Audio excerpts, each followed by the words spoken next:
Salut YouTube, j'espère que tu vas bien. Je me permets déjà de te souhaiter une excellente année. J'espère en tout cas qu'elle sera meilleure que celle qui vient de s'écouler, même si elle a dû être difficile pour un certain nombre d'entre vous. Donc j'espère en tout cas qu'elle sera bonne.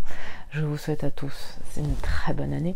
Et pour faire un bilan de cette année, je me suis dit que j'aimerais bien faire un petit top 10 des jeux auxquels j'ai joué moi en 2020. Ça veut pas dire qu'ils sont sortis en 2020, ça veut dire que moi j'y ai joué en 2020. Et tu vas voir, il y a pas mal de jeux qui sont assez anciens, puisque j'ai eu la PlayStation il y a un an tout pile, et que du coup j'avais pas mal de choses à rattraper, ce qui fait qu'il y a énormément de jeux qui ne sont pas sortis en 2020, mais malgré tout il y en a aussi. Donc voilà, on va commencer tout de suite, et j'espère que cette vidéo te plaira.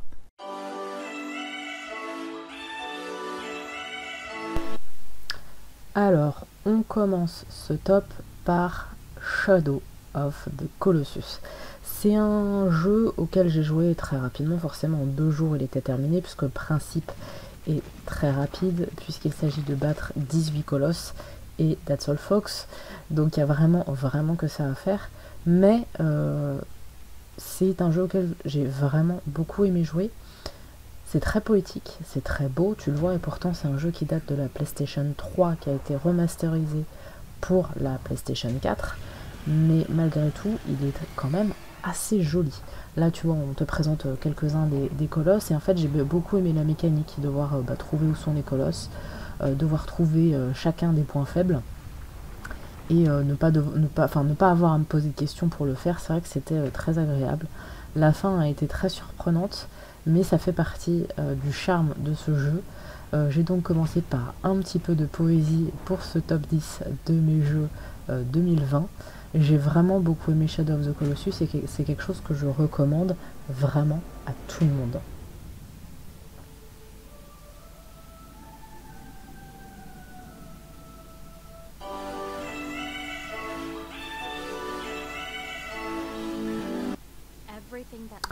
Suite de ce top 10 avec mon numéro 9, on reste dans le côté poésie, on reste dans un côté un peu robot quelque part, avec Nier Automata. Alors Nier Automata, c'est pareil, c'est un jeu assez ancien, qui me rappelle pas mal de choses. Il me fait penser à The Last of Us, avec ce côté post-apocalyptique de la Terre qui a été complètement détruite.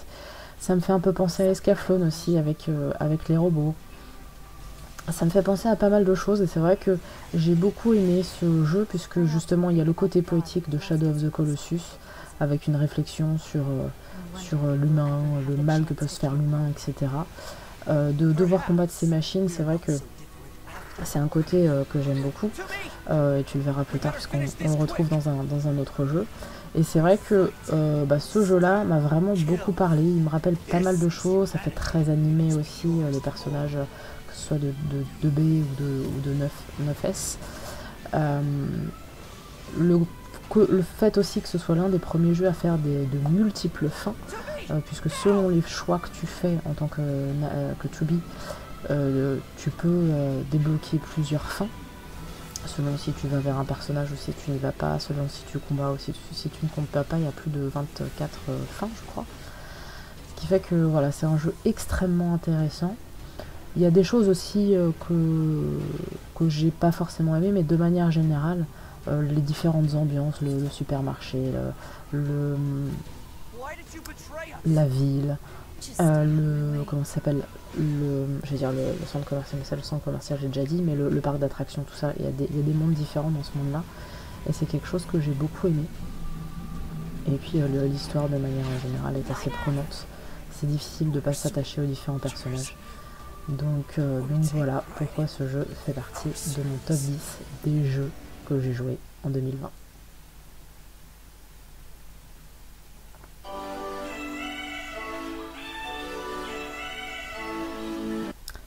Celui-là, c'est vrai que c'est un peu étonnant finalement de le retrouver si bas, puisqu'il n'est placé qu'à la 8e position, et pourtant Dieu sait à quel point j'en ai parlé. Mais c'est vrai que l'année a été très compliquée finalement à noter, parce que j'ai fait énormément de jeux, j'ai rattrapé énormément de choses, parce que là tu vois c'est un jeu qui date de 2016, donc il s'agit de Uncharted 4.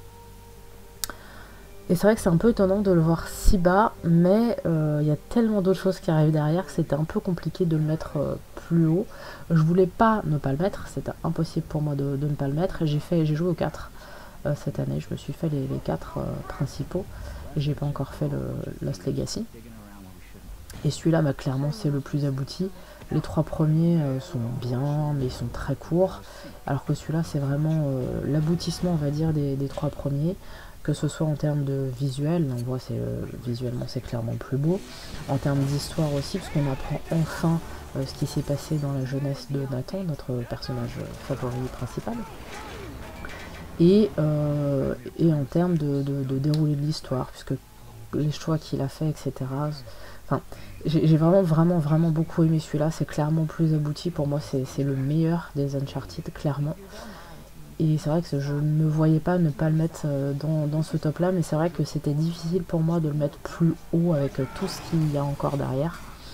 Mais en tout cas c'est vrai que j'y aurais joué l'année où il est sorti, peut-être qu'il aurait été bien plus haut, ça aurait peut-être été mon jeu de l'année. Mais là c'est vrai que c'était difficile pour moi, j'ai joué avec tellement de bonnes choses cette année que c'était un peu difficile pour moi de le mettre plus haut. Mais en tout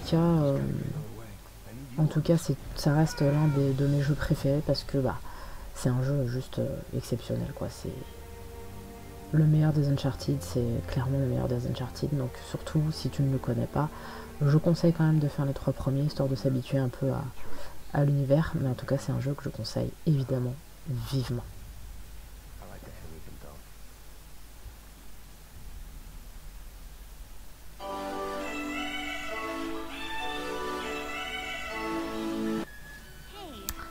Mon petit chouchou, c'est vrai que celui-là aussi c'est un peu bizarre qu'il ne soit que 7ème. C'est un peu bizarre aussi qu'il soit devant Uncharted, mais quelque part c'est un peu logique aussi, parce que ça c'est un jeu que j'ai commencé dès la sortie, quasiment le premier ou le deuxième jour qu'il est sorti, j'étais déjà dessus. C'est donc Genshin Impact. Il n'aurait pas pu être plus haut, parce que c'est pareil, il y a d'autres choses qui arrivent derrière, mais d'un autre côté c'est pareil, il était impossible de ne pas le mettre dans le top. Puisque bah, j'y joue toujours depuis, c'est un jeu en ligne auquel je joue toujours, l'histoire est en cours de développement, les personnages aussi, et c'est vrai que j'aime beaucoup ce côté personnage, ce côté un peu Pokémon aussi avec leurs différents pouvoirs, les combinaisons, etc. Le côté gacha avec le tirage au sort pour avoir des armes, pour avoir des personnages. L'histoire aussi j'aime beaucoup, le côté animé clairement, quand tu vois l'animation c'est juste hyper beau. Et j'aime beaucoup aussi le fait que je puisse y jouer avec la l'autre, puisque moi je joue sur PlayStation et elle joue via mon téléphone et la tablette. Ce qui fait qu'on peut jouer toutes les deux en ligne, et ça je trouve ça vraiment génial de pouvoir partager ça aussi avec elle. Donc bon, malheureusement c'est pas un jeu que j'ai pu terminer, raison pour laquelle j'ai un peu hésité quand même à le mettre, mais d'un autre côté je joue tellement que c'était impossible de pas le mettre.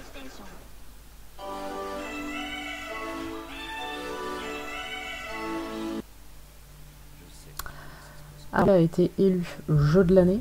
Personnellement, pour moi, ça ne l'est pas. C'est un excellent jeu, c'est The Last of Us partie 2. C'est la suite directe du premier, donc j'ai joué également au premier cette année. J'ai quand même mis celui-là et non pas le premier dans le top, parce que clairement celui-là est quand même bien meilleur. J'ai adoré celui-là, notamment parce qu'on n'est plus que du côté d'Ellie. On n'est pas que du côté d'Ellie, on est aussi du côté d'Abby, ce qui fait que les perspectives changent un peu. Surtout que bon, bah moi, tu le sais, je suis pas forcément fan de ce qui s'est passé à la fin du premier. Mais en tout cas, là, ce qui est bien, c'est que justement, on voit ce qui se passe du côté d'Ellie et on apprend aussi ce qui se passe du côté d'Abby. Et leur conflit, enfin voilà, j'ai beaucoup aimé la manière dont est traité leur conflit. Visuellement, il est quand même très très beau. Il est dans la lignée du premier, clairement, mais on voit que c'est quand même un cran au-dessus. J'ai aucune idée s'il y en aura un troisième qui va sortir, mais en tout cas, clairement, j'en serai, même si je suis pas très zombie. C'est vrai que bah là, il y a tellement de choses à regarder, et tellement de choses à faire, et il y a tellement d'autres côtés à prendre en compte dans ce The Last of Us, même dans le premier, que clairement, c'est un jeu auquel je jouerai si jamais il y en a un troisième. Mais en tout cas, oui, clairement, celui-là, je pouvais pas le mettre plus haut, c'était impossible pour moi, c'est pas le jeu de l'année du tout, 2020. Même si j'ai adoré ce jeu, pour moi, il y en a encore un au-dessus qui est pour moi meilleur. même 2. Du coup, voilà, je pouvais pas le mettre plus haut, mais d'un autre côté, je pouvais pas le mettre plus bas non plus, parce que c'était quand même une grosse claque. Que ce soit visuel, que ce soit gameplay, que ce soit à plein de niveaux. Enfin, je me rends compte que dans ce classement, il y a quand même pas mal de jeux qui font réfléchir, donc c'est plutôt bon signe, on va dire. Mais en tout cas, voilà, c'est un jeu que j'ai vraiment aimé. Donc surtout, si tu ne l'as pas, bah, vas-y. Mais je conseille quand même de faire le premier avant, puisque sinon tu risques d'être un peu perdu, on va dire.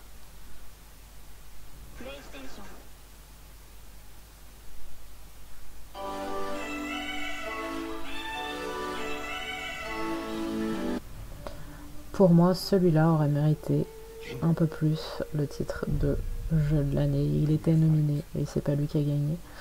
C'est Ghost of Tsushima. C'est un jeu auquel j'ai beaucoup aimé aussi jouer. C'est un jeu sur PlayStation uniquement. Et je l'ai beaucoup aimé parce qu'il a un côté Assassin's Creed, sauf que celui-là il se passe au Japon. Et il y a des choses que j'ai vraiment beaucoup aimé, des nouveautés qui ont été faites dans ce jeu-là qui n'apparaissent pas dans aucun Assassin's Creed. Visuellement, c'était aussi quelque chose d'assez impressionnant. On parle de Cyberpunk 2077 auquel je n'ai toujours pas joué, mais c'est vrai que celui-là, clairement, visuellement, il a quand même une grande claque visuelle. Et alors que Cyberpunk n'arrive visuellement pas à la cheville apparemment sur PS4, donc j'y ai pas encore joué, on verra, peut-être qu'avec les patchs ça ira mieux. Mais en tout cas voilà, Ghost of Tsushima c'est quelque chose que j'ai beaucoup aimé. Le Japon féodal me faisait un petit peu peur au départ parce que c'est vraiment le premier jeu auquel j'ai joué qui parle de cette époque là. Mais bon, ça reste un jeu que j'ai vraiment beaucoup aimé pour l'histoire, pour le déroulé, pour le gameplay, pour plein de choses. Il y avait plein de choses différentes en fait dans ce jeu là qu'il n'y avait pas forcément dans d'autres jeux, ce qui fait que c'était très agréable à jouer.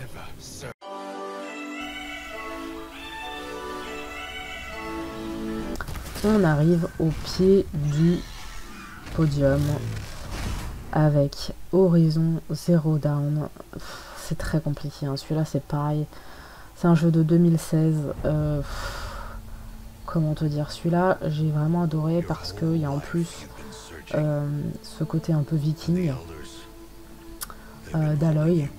C'est encore un jeu post-apocalyptique avec un univers très particulier. Là aussi il y a des machines, je vais t'en parler tout à l'heure d'un Nier Automata.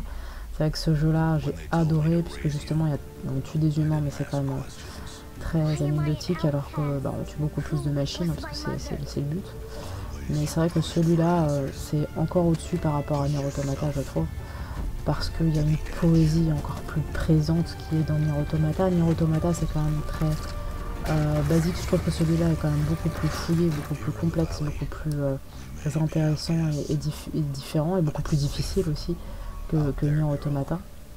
Mais l'univers visuel est juste incroyable, la musique, j'en parle même pas, le fait que justement à l'œil, c'est pareil, il y a des collectibles, ce qu'il n'y a pas du tout dans Nier Automata. Bon, il est vraiment plus poussé, quoi, il n'y a pas à chercher, hein. C'est vrai qu'il est beaucoup plus complexe, mais en tout cas c'est un jeu dont j'ai hâte de voir la suite, puisque la suite doit sortir sur PS5, donc il fait partie des jeux qui m'intéressent directement sur PS5, et c'est vrai que s'il n'est pas à la hauteur de celui de la PS4, ça va être une grosse déception pour moi, parce que ça a été l'un de mes jeux préférés très longtemps, et j'ai vraiment hâte de pouvoir voir la suite, de pouvoir retrouver Aloy et de pouvoir voir ce qui se passe après la fin de cet épisode là, puisque ça va être la suite directe de cet épisode là, et j'ai vraiment hâte de la retrouver dans ces différentes péripéties.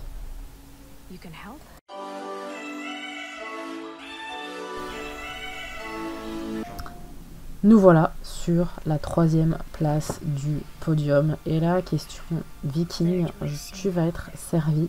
Clairement cette année pour moi ça a été l'année des Vikings. J'ai jamais été pourtant très fan de cet univers là au départ, mais c'est vrai que ce soit en série ou que ce soit en jeu vidéo, clairement ceux que j'ai le plus apprécié cette année, ce sont les jeux à tendance viking. Donc là celui-là c'est God of War, sachant que je n'avais fait aucun des précédents, donc je découvrais vraiment Atreus et son histoire. Je pense pas que je ferai les précédents, parce que les précédents sont pas du tout d'un style que moi j'aime. Enfin, c'est des beat bémol, mais c'est pas forcément mon kiff dans la vie. Donc celui-là, j'ai beaucoup aimé parce qu'il avait un côté RPG. Le fait de découvrir son fils, le fait de découvrir son histoire, le fait de découvrir ses différentes armes, etc. J'ai trouvé ça génial. L'histoire en elle-même était très très intéressante, très bien réalisée avec les différents mondes, la façon de les lier entre eux, etc. Par rapport à l'image, etc. Par rapport à pas l'image, par rapport à l'histoire. C'est un jeu que j'ai vraiment beaucoup aimé, et celui-là aussi, il va y avoir une suite, Ragnarok, sur PS5, donc ça c'est pareil, je l'attends avec impatience. J'espère vraiment qu'il va être intéressant à jouer et pas décevant du tout, parce que c'est vrai que j'ai tout aimé dans ce jeu là, la personnalisation du perso, le fait de pouvoir jouer avec son fils et d'interagir avec, les différentes tenues, les différentes armes, les Valkyries, les nains, il y a beaucoup d'humour aussi malgré le personnage atypique d'Atreus. Donc c'est vrai que j'ai hâte de pouvoir les retrouver également. Et puis visuellement c'est pareil, c'était un jeu très très beau quoi. Vraiment, j'ai pas grand défaut à reprocher à ce jeu, ni même moi tous les jeux, je l'ai pas précisé pour le moment, mais tous les jeux je les ai joués en VF, et c'est vrai que tous ceux qui sont présentés là ont une excellente VF, un très bon doublage, ce qui est hyper important pour bien t'imprégner de l'histoire, et celui-là ne fait pas exception à la règle.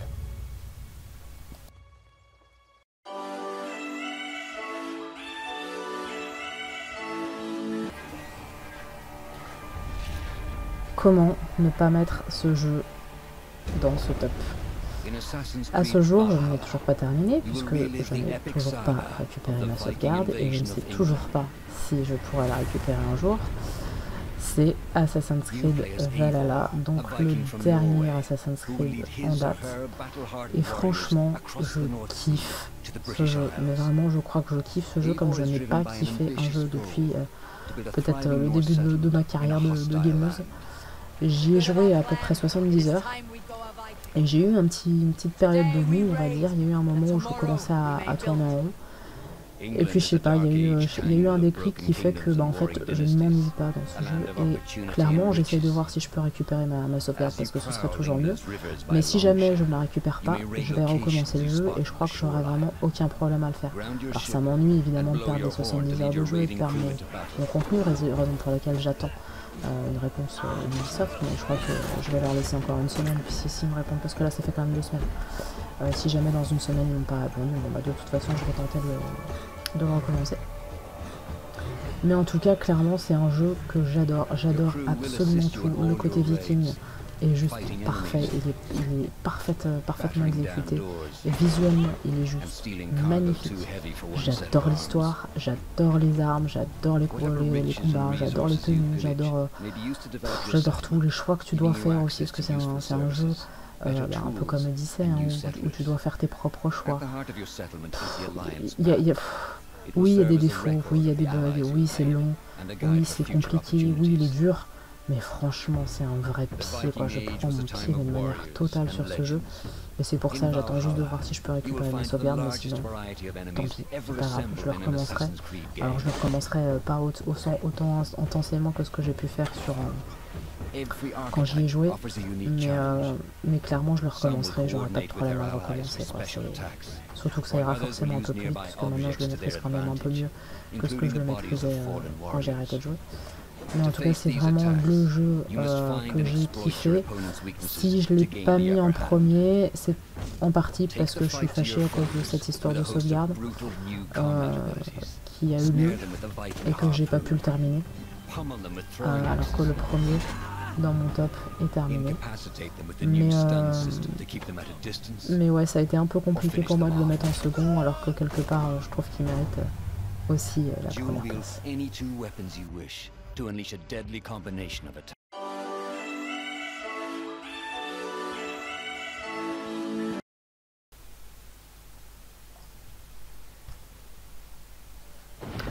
Voilà notre premier de ce top 10.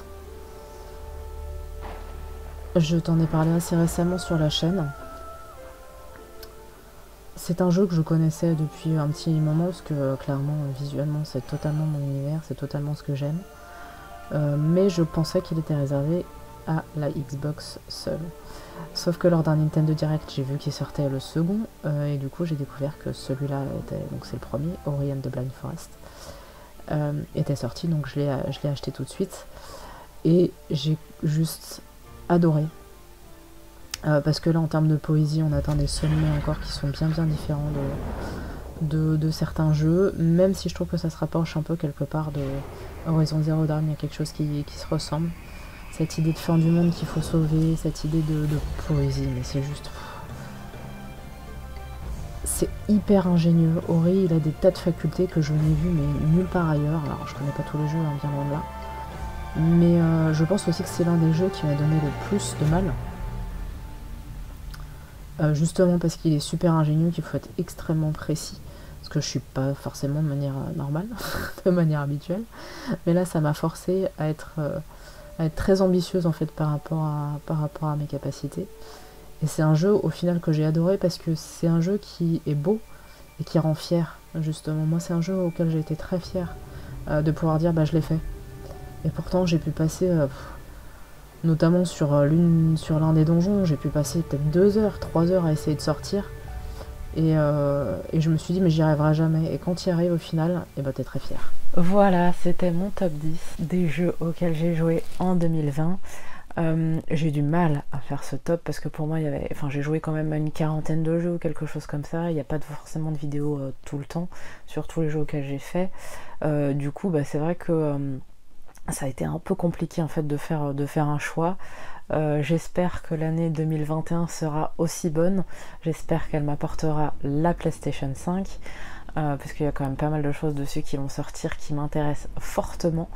Du coup voilà. J'espère en tout cas que le principe t'a plu. Si jamais tu n'es pas tout à fait avec certaines choses de mon top, n'hésite pas à le mettre en commentaire. Et je te dis à la semaine prochaine pour la vidéo de la salle manga.